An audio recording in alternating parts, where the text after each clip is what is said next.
Bonjour à tous et bienvenue sur Naël Prépa. On se retrouve aujourd'hui pour la démonstration des propriétés vérifiées par une mesure positive.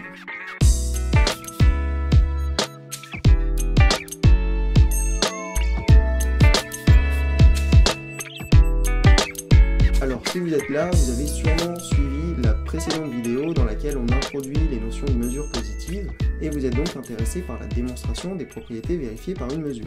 Je vous rappelle donc les 6 propriétés qui découlent de la définition d'une mesure positive, qui sont que si A est inclus dans B, alors la mesure de A est majorée par la mesure de B.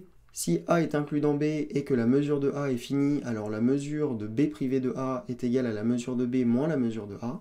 Petit 3, si A et B sont dans A tous les deux, alors la mesure de leur union est égale à la somme de leurs mesures moins la mesure de leur intersection. Petit 4, si on a une suite AN d'éléments de A qui est telle que cette suite est croissante pour l'inclusion, alors la mesure de leur union est égale à la limite croissante de la mesure des AN. Si on a cette fois une suite BN d'éléments de A qui est décroissante au sens de l'inclusion et telle que la mesure de B0 est finie, alors la mesure de leur intersection est la limite décroissante de la mesure des Bn. Et enfin, sixième point, si on a une suite quelconque Cn de grand A, alors la mesure de leur union est toujours majorée par la somme de leurs mesures. Attachons-nous maintenant à démontrer ces points-là. On écrit donc que B est la réunion de A et de B sauf A. On a donc ici une union disjointe d'éléments de notre tribu grand A. Ainsi, par définition d'une mesure positive, la mesure de B est égale à la mesure de A plus la mesure de B sauf A. Et cette mesure-là est donc plus grande que la mesure de A parce qu'on a ici une mesure positive. Petit 2, si maintenant A est inclus dans B et que la mesure de A est finie, alors on n'a qu'à reprendre ce qu'on vient de faire à la question 1 et on va pouvoir soustraire la mesure de A. Il faut bien comprendre ici qu'on a besoin de s'assurer que la mesure de A soit finie si on veut pouvoir soustraire la mesure de A à gauche et à droite. Troisième point, on souhaite montrer que la mesure de l'union de A et B est égale à la mesure de A plus la mesure de B moins la mesure de leur intersection. Pour le troisième point, on va également faire une décomposition disjointe. Il faut ici remarquer que A est égal à A privé de B union A inter B, idem pour B, qui est égal à B privé de A union A inter B. On retrouve donc que A union B est égal à A inter B union A union B union B sauf A, et en passant aux mesures de ces deux ensembles, on trouve l'égalité demandée. Puis A union B est égal à A sauf B union A inter B union B sauf A. En passant maintenant aux mesures de ces ensembles, on trouve l'égalité demandée. On trouve donc que la mesure de A union B est égale à la mesure de A privé de B plus la mesure de l'intersection entre A et B plus la mesure de B privé de A. On rajoute donc maintenant à gauche et à droite mu de A inter B. Et ce qu'on remarque, c'est que ici, on va trouver mu de A, et ici, on va trouver mu de B. Et voilà pour cette démonstration. On passe donc maintenant aux 4, 5 et 6e points qui nous demandent de montrer les limites croissantes continues et décroissantes continues. Pour le 4e point, on cherche maintenant à montrer que si AN est une suite d'événements croissants au sens de l'inclusion, alors la mesure de l'union est égale à la limite croissante de la mesure des AN. Pour faire ça, on va encore avoir besoin de se ramener à des réunions disjointes. Donc on va créer une nouvelle suite d'ensembles disjoints. On va cette fois donc créer les suites d'événements dn qui sont égaux à an privé de an-1. De cette manière-là, qu'est-ce qu'on obtient? On obtient que l'union des dn est égale à l'union des an. Or, les dn sont disjoints, donc la mesure de l'union des dn est égale à la somme des mesures des dn. Donc maintenant qu'on a dit que la mesure de l'union des dn était égale à la somme des mesures des dn, on va maintenant pouvoir inclure les éléments an dans cette égalité. On commence par dire que la mesure de l'union des dn est égale à la mesure de l'union des an, car les deux ensembles union des dn et union des an sont égaux. Donc on déduit que la somme des mesures des dn est égale à la mesure de l'union des an.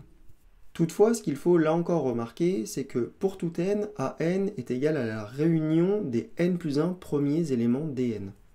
Et cette réunion des dk est encore une réunion disjointe, donc la mesure de an est égale à la somme pour k égale 0 à n des dk.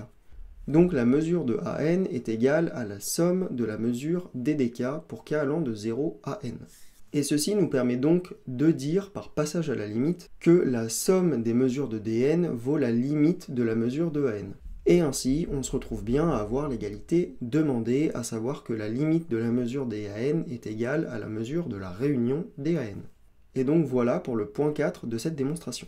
On s'intéresse maintenant au 5e point de cette démonstration, c'est-à-dire à la continuité décroissante de l'intersection. Et on va donc en fait se servir du point qu'on vient de démontrer avec l'utilisation cette fois des EN qui valent B0 privé de BN. Alors, cette suite EN est cette fois une suite croissante. Le fait que EN soit une suite croissante signifie que EN est toujours inclus dans EN plus 1. On a donc le point 4 qui s'applique pour EN. Ce qu'on remarque toutefois pour tout N, c'est que EN union BN est une réunion disjointe. Le fait que EN union BN soit disjointe, ça va nous assurer que la mesure de la réunion vaut la somme des mesures. Sauf qu'il faut maintenant se demander que vaut EN union BN. On a dit que EN était égal à B0 privé de BN, donc EN union BN ne vaut rien d'autre que B0. Et on sait évidemment que cette mesure est finie. On va maintenant également regarder ce que valent les réunions des EN. On sait donc que la réunion des EN, c'est égal à la réunion des B0 privés de BN. Par un jeu d'écriture, on peut sortir B0. Et on se rend compte qu'on a ici une égalité avec B0 privé de l'intersection des BN. De plus, ce qu'on sait, c'est que l'intersection des BN s'est inclus dans B0. Et donc que la mesure de cette intersection est finie. Pourquoi est-ce que j'ai besoin de ça? Pour pouvoir appliquer le point 2, à savoir que je peux soustraire deux mesures quand je veux chercher à calculer la mesure de l'ensemble B privé de A. Et donc je vais maintenant recalculer différemment la mesure de l'union des EN. Je vais trouver que la mesure de l'union des EN est égale à la mesure de B0 moins la mesure de l'intersection des BN. Or, on a dit que la mesure de l'union des EN était égale à la limite de la mesure des EN. Je vais maintenant réécrire ce que valent les mesures de EN. On trouve que la mesure de B0 moins la mesure de l'intersection des BN est égale à la mesure de B0 moins la limite de la mesure des BN. Or, ici, tout le monde est de mesure finie, donc on a bien l'égalité entre la mesure de l'intersection des BN et la mesure limite des BN. Et voilà donc pour cet avant-dernier point. Pour le tout dernier point, qui est maintenant la preuve de la sigma sous additivité. C'est cette fois encore très simple, il suffit de poser f0 est égal à c0, et pour tout n appartient à n, on va poser fn qui est égal à cn privé de l'union des ck pour k allant de 0 à n-1. Que remarque-t-on? On remarque maintenant que l'union des fn est égale à l'union des cn.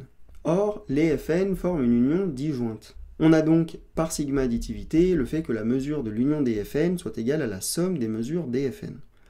Or, pour tout n, la mesure de fn est majorée par la mesure de cn.